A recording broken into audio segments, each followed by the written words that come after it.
before we get into our sequencing, I'd like to start with a few minutes of a very important moment to honor our lineage and where we come from. It's really important for you all to know where all the practices come from that we do, and just recognize it. And so when you're teaching, if a question comes up, that the understanding is there, or just to know. So actually, somebody start us off with an Om so we can reconnect spiritually, physically, emotionally.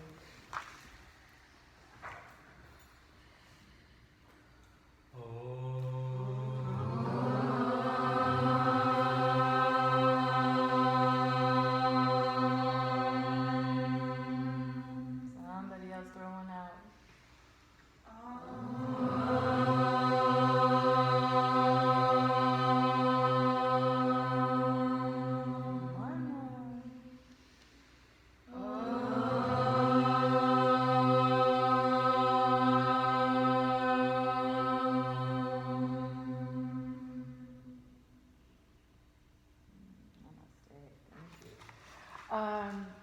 So although the practices are so ancient, and from my practice so varied, and everything that you're getting all of my teachers, and of course from all of your teachers, all of the other teachers that we're here, you're getting a little bit of theirs. But basically when we're talking about modern yoga and the asana that we practice, it comes from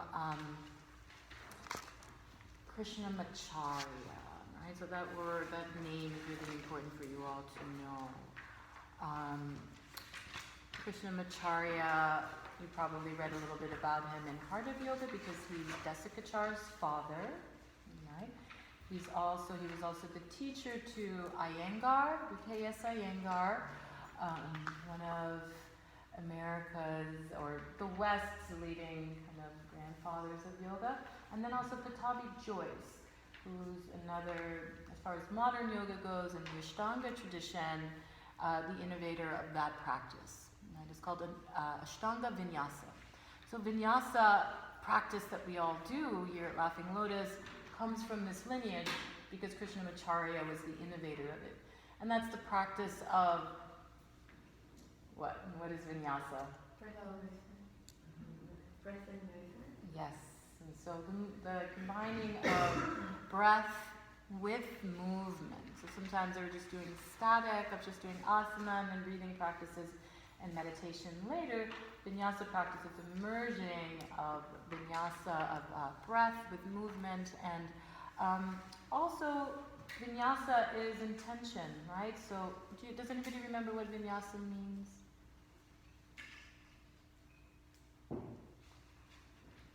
I thought it was to order things in an intelligent way. Yes, that's the Vinyasa Krama, right? So it means wise progression. Right? Vinyasa means wise progression. So we're bringing wisdom into the sequencing. So it's not just for anything. So this intention that we're using here at Laughing Lotus, again, I didn't come up with it. Thank God, neither did Dana or our teachers. Dana and I met at Chimukti Yoga Center in New York City back in the 1980s. This is how old I am. But how young I am, eternal, right? We were just talking about that.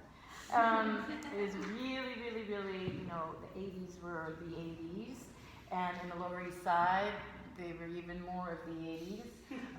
But it was a really fertile ground of creativity and all sorts of things, and drugs and sex and everything else.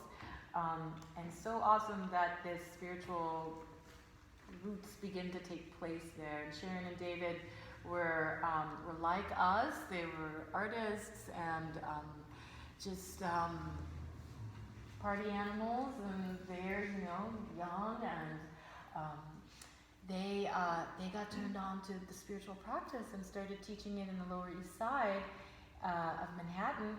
And it was really awesome, specifically for me because of my historical relationship with spiritual practices, and to be able to find it where it met me was so awesome and transformative. And every day I'm grateful to them, for giving me my practice.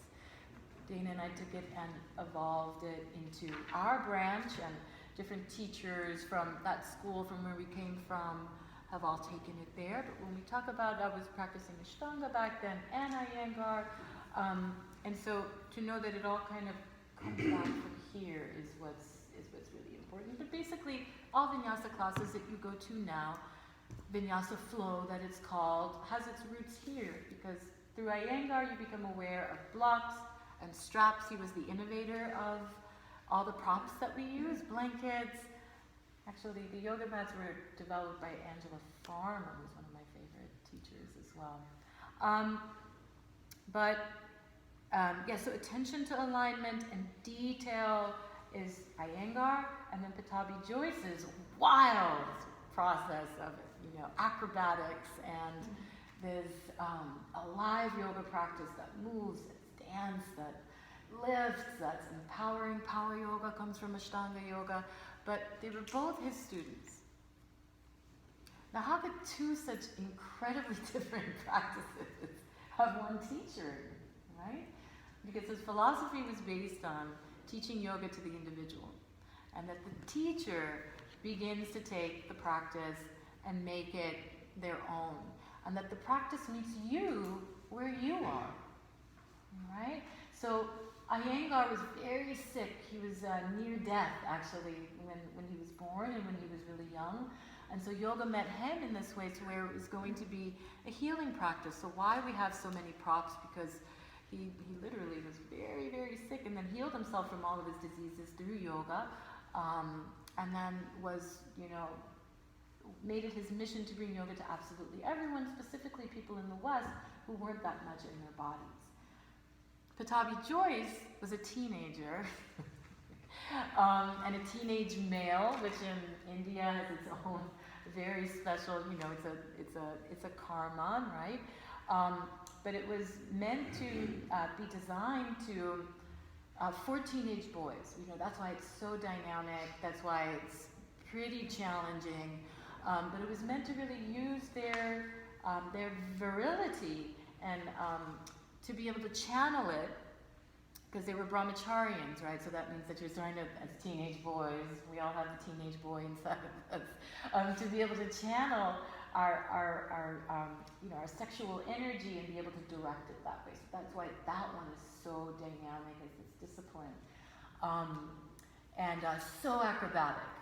It goes into like the wildest poses that you see in Iyengar's books, beyond, in these different forms and sets. That practice too, though, is based on individuals, right? So in a Mysore practice, there's many people practicing, but each student to where they are. So even though it's the same thing every single day, it's the same practice, you're only given a new pose when you can do it, right? So you have some people practicing, just up until a certain stage, and then other people are going beyond and beyond and beyond, right? So again, all of it very innovative, right?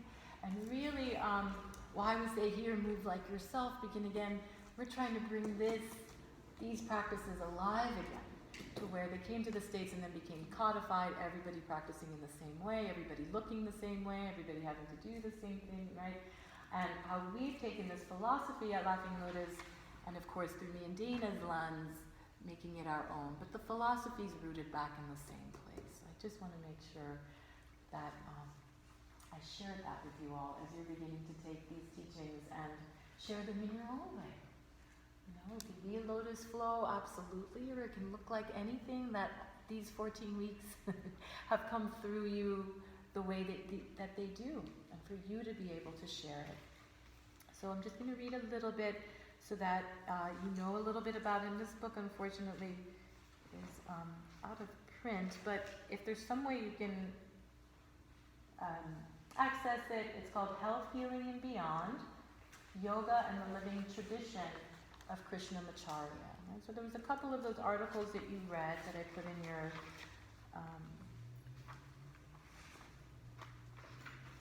and some of this I would consider writing down so that you can know, just so that you can know his basic teachings, and again, where this practice comes from.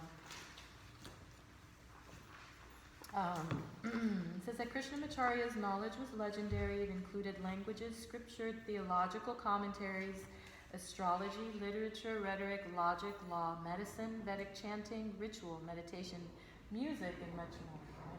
So he was the first one to start to include music.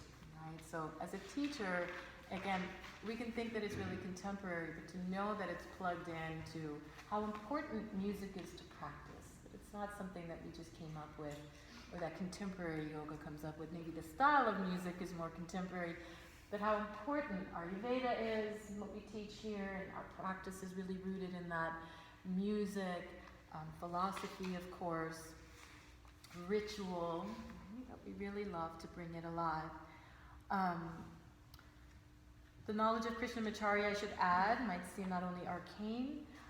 He had mastered most of the foreign languages of the Indian subcontinent. Medicine and law was comprehended in the tradition of Krishnamacharya. May dismay today's practicing physicians and lawyers. His studies reach back across time and centuries into the remote past where history fades into myth. This is the realm of procreators of all Indian science, religion, and philosophy. It's the time of the Buddha and the age where immortal tales were first written down about fabulous gods and heroes. But this is the important part. Yet the purpose of my father's erudition was not to preserve the past, but to serve the present and the future. All right? So again, we're trying to bring all of this ancient philosophy and wisdom, but have it be somehow grounded to serve now instead of thinking thousands of years ago. So however we can do that, the better. The astonishing range and variety of his studies all combined toward a single end. This was to place the promise of yoga at the service of humanity, without regard to age, race, sex, nationality, culture, station in life, belief, or non-belief. Right? So again, we're here to be able to dissolve any sort of dogma about it and to make yoga accessible to all. Krishnamacharya was convinced that yoga was India's greatest gift to the world. Part of his genius was to use his enormous learnings to reshape the ancient wisdom for modern life. Yeah. In that sense, this most orthodox of religious men was also one of the most revolutionary. So as much as we can begin to live in this tradition, I've been dedicated and devoted to. This is very important. He swept away prohibitions laid down for thousands of years ago against the teaching of yoga to women. So the reason the ratio is what it is right now of yoga practitioners is because of Krishnamacharya. Right? Women were not allowed to practice yoga until very recently, to Krishnamacharya's time. To the contrary, he believed that yoga was even more important for women other than men, in part because it would enhance their health in pregnancy and in giving birth to a healthy child. But he also felt that women might be more trustworthy preservers of transmitters of yogic teaching. Says that. But my father was a celebrated healer in his own lifetime. So again, yoga coming from this point of using everything that we do for healing. But his ability was owed much to the willingness to adapt the past practices to present needs, right? So it's always going to be different. Right now, if we're teaching, let's say, to people who are in the tech industry, we have 25-year-olds that are barely in their body, they can barely move, right?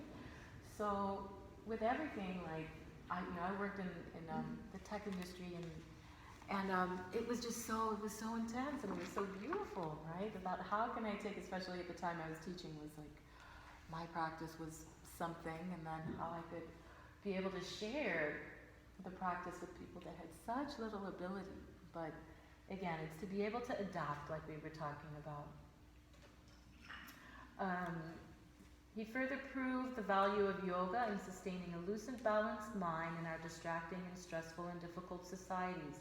Towards these ends, he experimented and explored ways to refine yogic techniques to fit the busy routines of modern life, which is what we were just talking about. Like, you don't have to go to an ashram. Maybe you'll wake up a little earlier to be able to get your practice in, or you make sure you get to a class. So to make sure that there's ways to all these yoga classes and yoga studios that we have is really due to Krishnamacharya, so he gets big props. Yoga, he felt, is this gift that promises. He says that even the healing and sustaining powers of yoga, however, were only part of his mission. The true purpose of Krishnamacharya's teaching was to bring humans into contact with something beyond themselves and farther greater. Right? So it's spiritual, it's in the body, and then to take us beyond.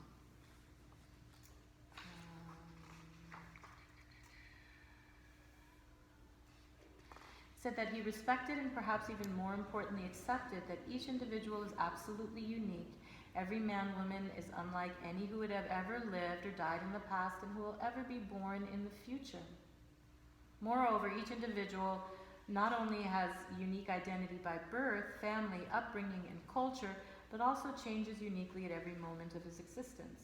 Given this unique mutating existence, however, Krishnamacharya believed that all individuals possessed an identical inborn capacity, an inner temple to speak, where the self might find a harmonious immersion in the absolute. So what we were talking about, Purusha and Prakriti. It's so different and yet one.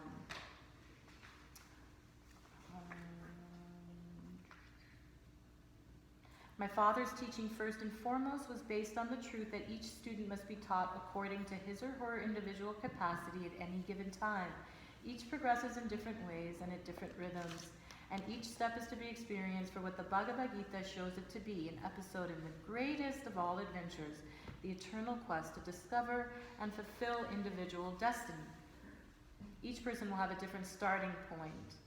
The fulfilling experience of yoga taught by Krishnamacharya would utilize everything. So again, yoga meets you where you are. So we've taken on so much, and sometimes we can say like, oh my God, is this where I am? Or where am I in my path? And but to allow it to continually meet you exactly and where you are. That's what he would always say. And Krishnamacharya, when I went to go study with him in India, that it's yoga meets you right where you are, and to let the students be right where they are, and from there's something, and that you're not teaching asanas, you're teaching people, So it's a great, great tradition to be from. His life and of Krishnamacharya were devoted to approaching yoga and its practices with an open mind and fresh insight. He seemed at times not only to read the ancient texts as if they'd just been written, but also to read behind the words, as we were talking today, to deeper meanings. And this, I believe, is his continuing influence. Krishnamacharya's living influence is due mostly to the teachers who studied with him. Among the foremost, my brother-in-law and uncle, BKS Iyengar, who founded more than 200 schools around the world. Also, there's my father's first serious non-Indian student, and one of the earliest female students, Indra Devi, along with a few teachers from all parts of the world who studied in Chennai, continue the tradition of yoga that stretches back before time according to history. And as is right, each of them has adapted and changed the practice of yoga to meet the contemporary needs of their students. So with this, I hand it over to you to take with you. And then just a little bit on vinyasa. That was, how beautiful. Look at his sun salutation. You can't really see it. I'll leave this here for these pictures so that you can see. Because Krishnamacharya is the inventor of vinyasa. So it says the concept that guides the performance of an asana and also the course of practice is called vinyasa. It means step by step. A progression that has a beginning, a middle, and an end. When applied to a particular vinyasa, it begins with visualization or an intention, proceeds into the starting position and the incorporation of breath into the movement, right? So those three qualities are so important to have because it's mind, it's body, and it's spirit or breath, right? So with every instruction, why we're singing, bring some intention to it, whether it's just expand open and root down into your feet and feel the vastness of consciousness, something like that, so that you're giving intention to the practice and it's not just rote instructions, da da, lower down, da da da da da. It's what vinyasa is about. This wise progressive put wisdom into it.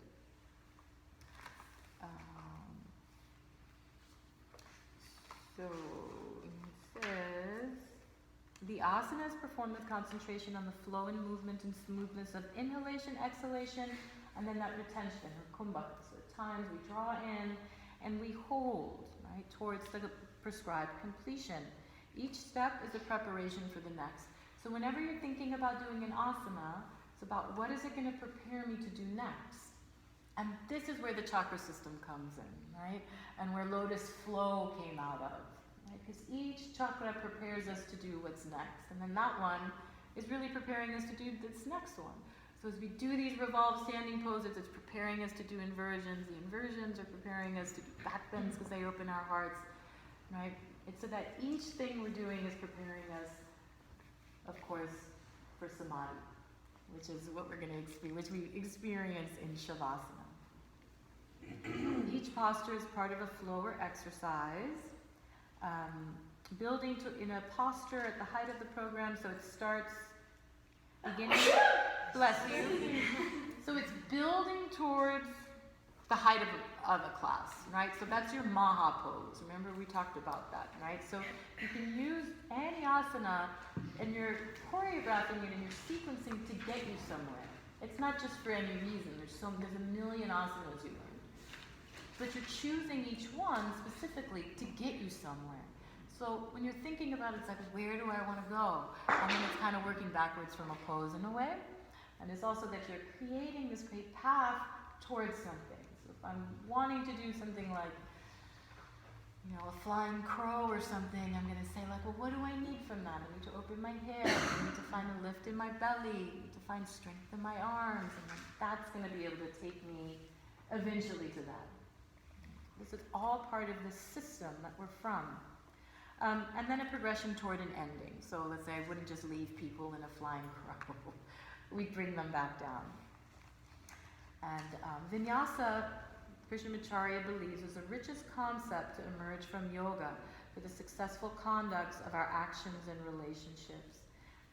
My father's students were often amazed that he would greet them at the gate as they arrived, conduct the lesson, and then escort them back to the gate and bid them farewell. It's a practice that I still continue, and I still continue, right? So the most important is greeting people when they come in, creating the space, and how things begin and they end, and our connection with our students. Often a student considers it a somewhat elaborate courtesy, but it is actually vinyasa. Our time starts together, it begins with the arrival and meeting of one another, and it draws to the close with that departure. In vinyasa, the ending of a progression takes on deep meaning.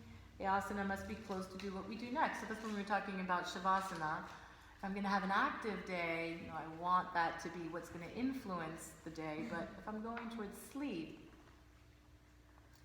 that you want it for there. Vinyasa is in itself a form of self-study that engages attention upon the consequences of our actions.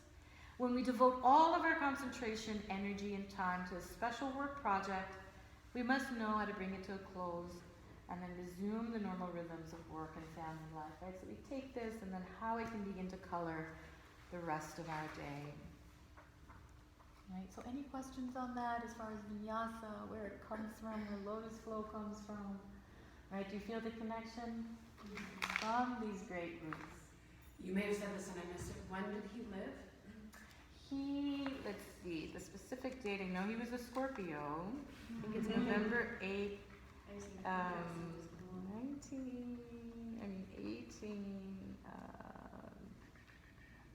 exact.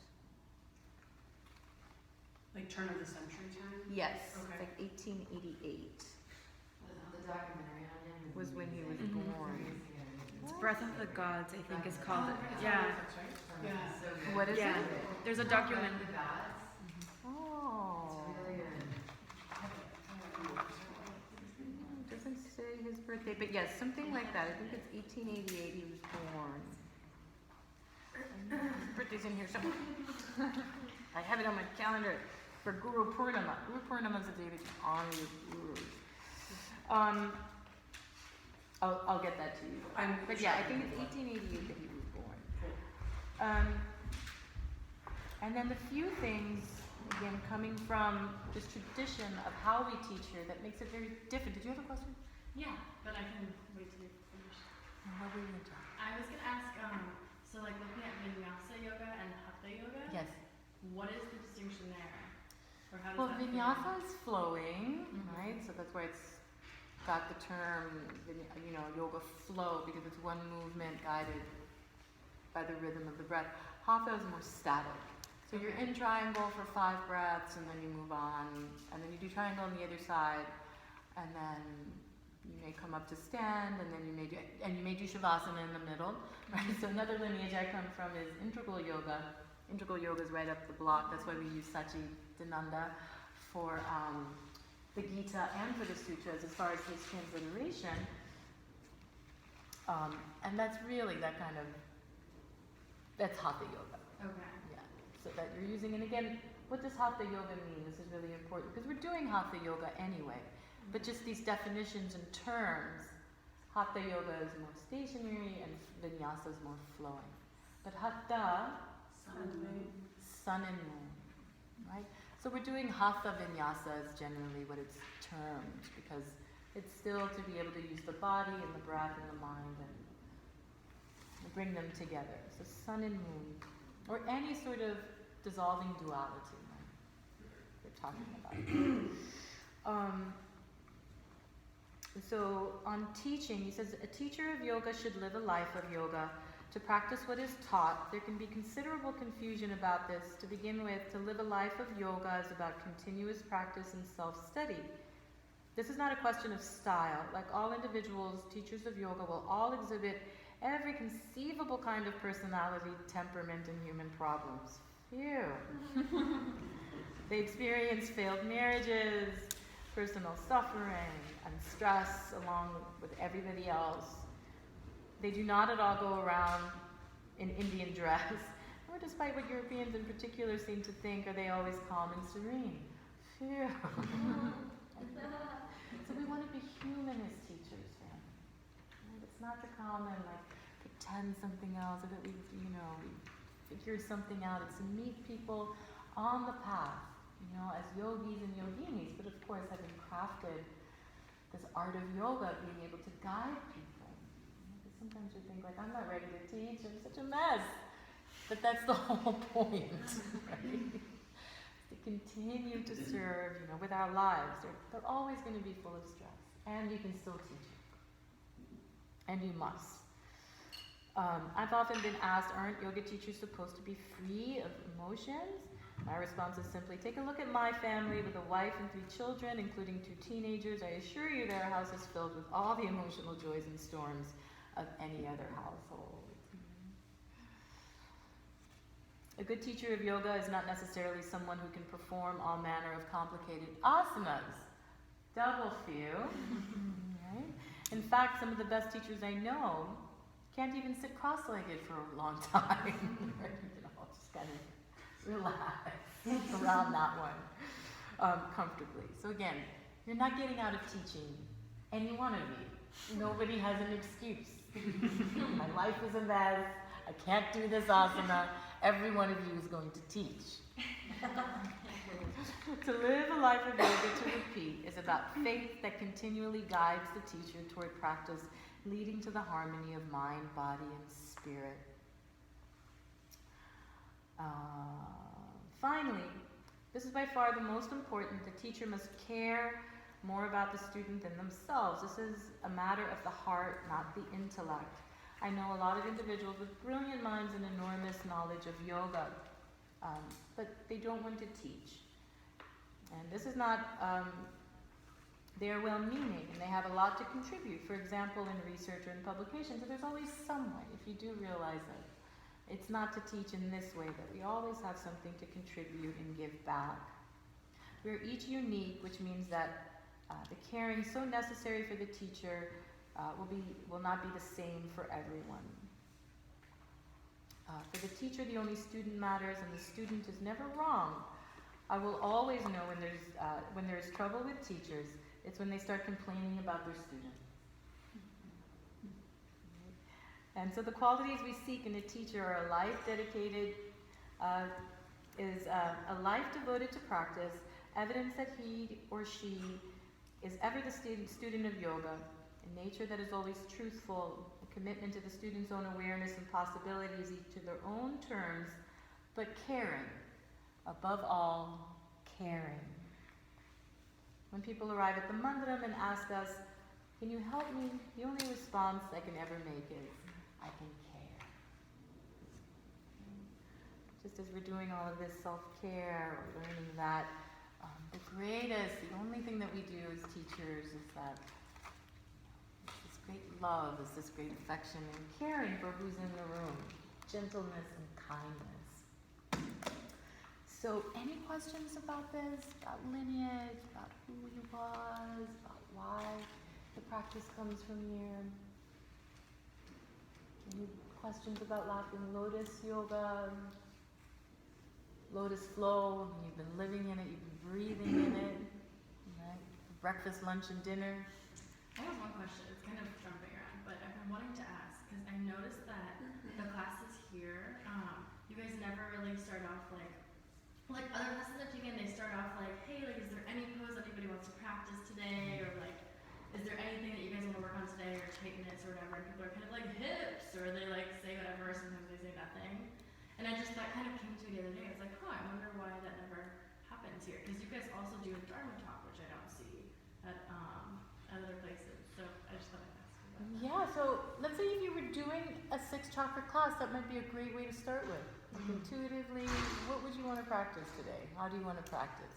So that might be a great way to start. And sometimes I've done that, but it's a planned class, so it's very specific. And so we take the teaching into like actually being teachers. A lot of the time it is like, okay, let's try this, and the teacher will practice along with the rest of the class, and okay, let's move into our hips, and it hasn't really been thought out of. It's more kind of a spontaneous thing of let's get together and let's practice. But from this, it's very specifically planned out. So there is a dharma, and then again, like I talked, with room to be able to let go. You're still going to carry, let's say, the form of your class, but if you see people aren't up to, or let's say people in your class are beginners, like we have a lot of all-level classes here. I know when I got to drop my program, it's like that day, it's like only beginners. Or maybe Sundays it's only teachers in the room. I'm like, okay, I guess we're going there. And I can adapt it a little bit. But it comes from my personal practice. So the difference is that your teaching comes from your practice. So your students are getting your practice, right? And the teachings that are revealed from your life and from, that's what makes you, the beauty and the uniqueness of each teacher. Right? Because Miranda was asking, so how do you start your practice? How do you do it? And sometimes it's definitely, depending on what I need. I'll just know, like, this is what I need specifically, and guided. And sometimes it's really a message that I want to share having to do with what's happening in the world. And but as you've all been doing, they're very well thought out and planned specifically so that you can offer something and sharing something. But you can always do that and then kind of adapt it a little bit more with your plan having to do with more hips or more shoulders. You just have to be open to be able to do that and make sure you do it. Yeah. But if you like that, you should definitely. And then what was the other one? Or something about the theme. Opening with the Dharma talk. Yeah. So the Dharma talk, comes out of also the Buddhist tradition, right? Which is really taking refuge in the Dharma, the Sangha, and the Buddha. So it's the 3 jewels of Buddhism, and then it's also, again, comes from the tradition of Krishnamacharya and also specifically Jivamukti that I come from. So the wisdom, you're engaging the mind and the intention so that you can continually have it come back. So it's not just throwing out a million different things, but specifically to plant a seed and then have the experience by the end of class, like we were talking about the practice of dharana, dhyana, and samadhi. You want a focus point and an intention point, because we know the nature of the mind is to go everywhere. So we're giving an intention to the class, creating the class around that, and then continue to guide people. And again, how important it is for our students to have this wisdom.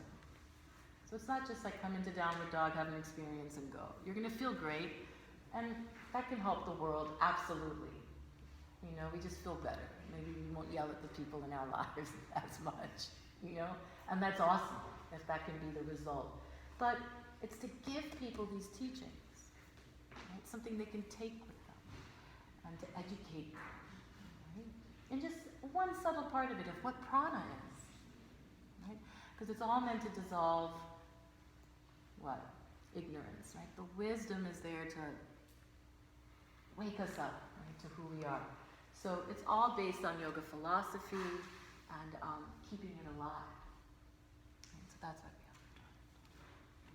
And then weaving it through the chakra system is just what makes it most organic unfolding. Do you all feel that?